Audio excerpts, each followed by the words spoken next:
So what we have here is Foul Lady Fortune by Chloe Gong.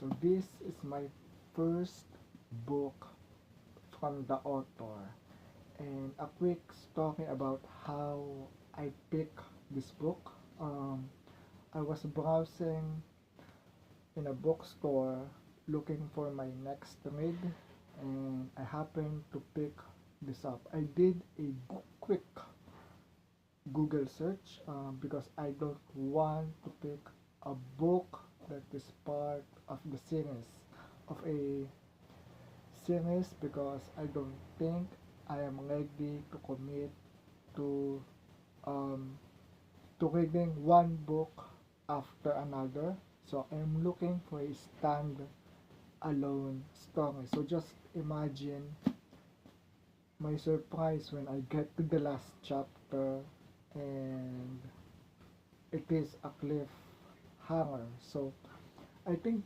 I did a quick search in Google.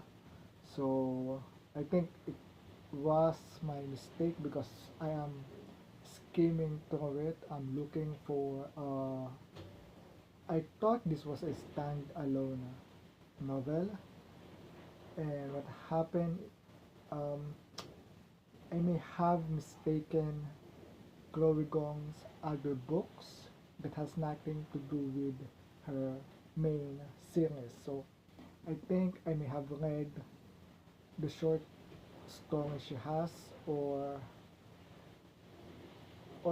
a feedback that said I don't have to read the first duology. Anyway, um, I picked this book and now I am done with it, and I love the story. I think this is the best read for me for 2025.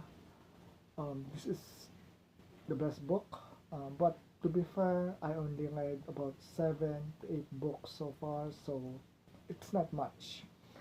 Um, so what is this book all about and why I love it? The number one reason is the mixture of fantasy and historical fiction. Now, this is not a historical fiction, okay? This is 100% fantasy, but it is set in China during the Japanese colonization. So you get the point and the vibe.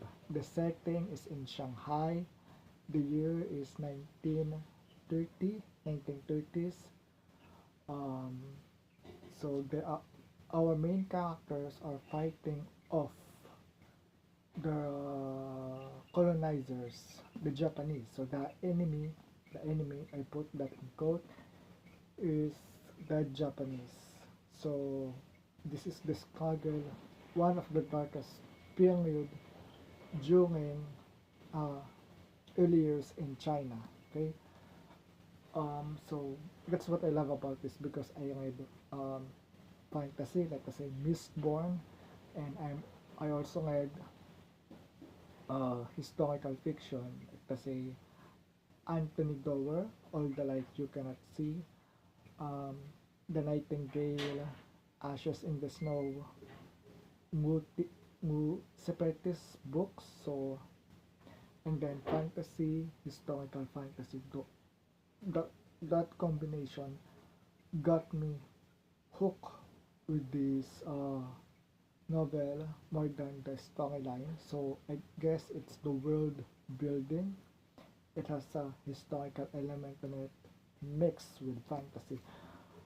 So we have our main character is Rosalind Lang. So she is an assassin for the Nationalist Party. So her partner is Ong Hong, Ong Hong, Liwen Hong, and they were set up as a fake marriage. And what is the hook of the story is there were a lot of murders going on in Shanghai, and our main characters are going to investigate those murders. So they will find the culprit. One of the theory that is rising here is the Japanese are doing the killing. So the Japanese are doing the murder, so the Japanese can have a reason to the um, invade China. So that's the vibe, and our main characters are trying to prevent that war. And of course, unless unless the culprit, the main organization, people behind these serial killings, but there are a lot. There's much more going on in the story. So, as for Rosaline and Orion, I like the tension they had. Um, I think that's one of the reasons why I like this book. The slow burn romance between our main female lead and our main male lead. So the slow burn between those two characters. If there is criticism that I'm going to have, it's Rosalind. She seems incompetent in some of her missions, but again, she's an assassin. She's exactly not a spy. She is someone the nationalists send in order to kill someone else. So that's another thing. If you read the blurb, this part, um, it is mentioned that Rosalind, our main MC, is an assassin. So reading that hook, you kind of expect some. So reading with that kind of hook, you expect Rosalind um, performing her assignment, her duties as an assassin, but we don't get much of that storyline. Instead, we get her as a spy, um, spying for this. Um, it's called Sea Green Press. It's a newspaper publication. So she's working at the newspaper publication, and the suspects are inside the newspaper publication. I'm not going to reveal or spoil anything. So again, the romance is a slow burn. There are a lot of actions. You're going to read fast once you reach the last chapters, because that's where the story picks up. I think I will give this a 10 out of 10 because again, Chloe Gong hit the right spot. So it is fantasy and historical fiction. So this book also reminds me of my other read. So I read Puppy War by, who is that?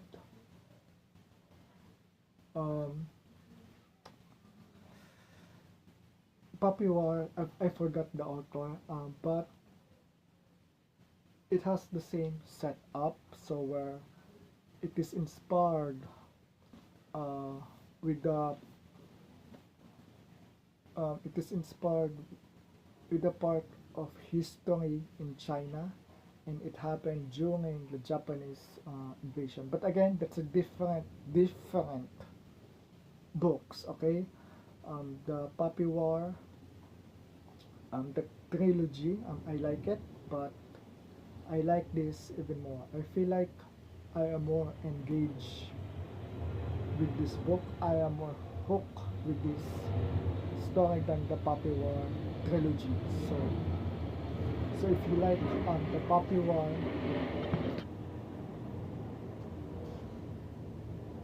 So if you love The Puppy War by R.F. Kuang, so I recommend picking up this Foul Lady Fortune. Again, I love this book and I will immediately pick up book 2 right away.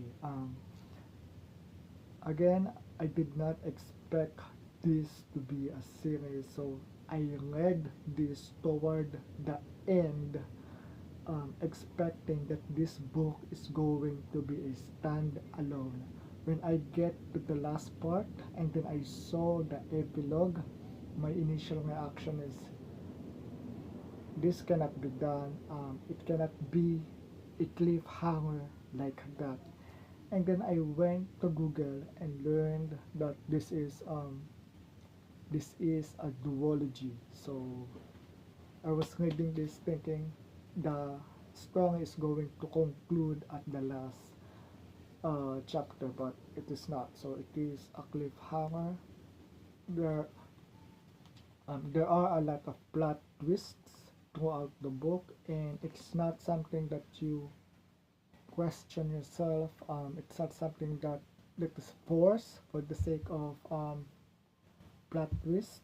You kind of expect that because the setup is everyone is a spy. So it's mentioned that there's double agent, triple agent, so those kind of things.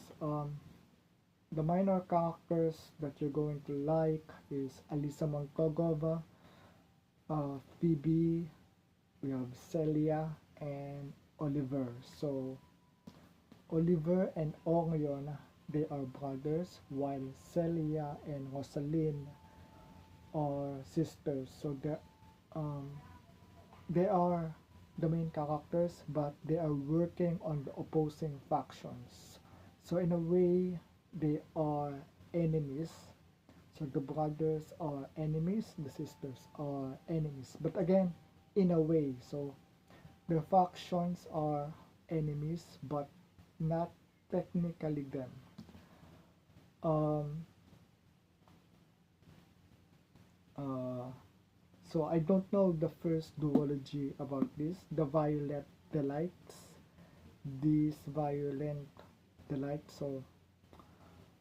Um, so if you love Chloe Gong, historical fantasy, epic fantasy, historical fantasy, supernatural element with spies, um, and actions, you're going to love this book. Um, while when I finish this, while I am reading this book, I was watching Spy X Family. So it's an anime. So it's another spy. So I was watching that anime when I picked this book, and I learned that this book has a lot of spies. So it's almost the same theme. Um, so that's it for Foul Lady Fortune by Chloe Gong.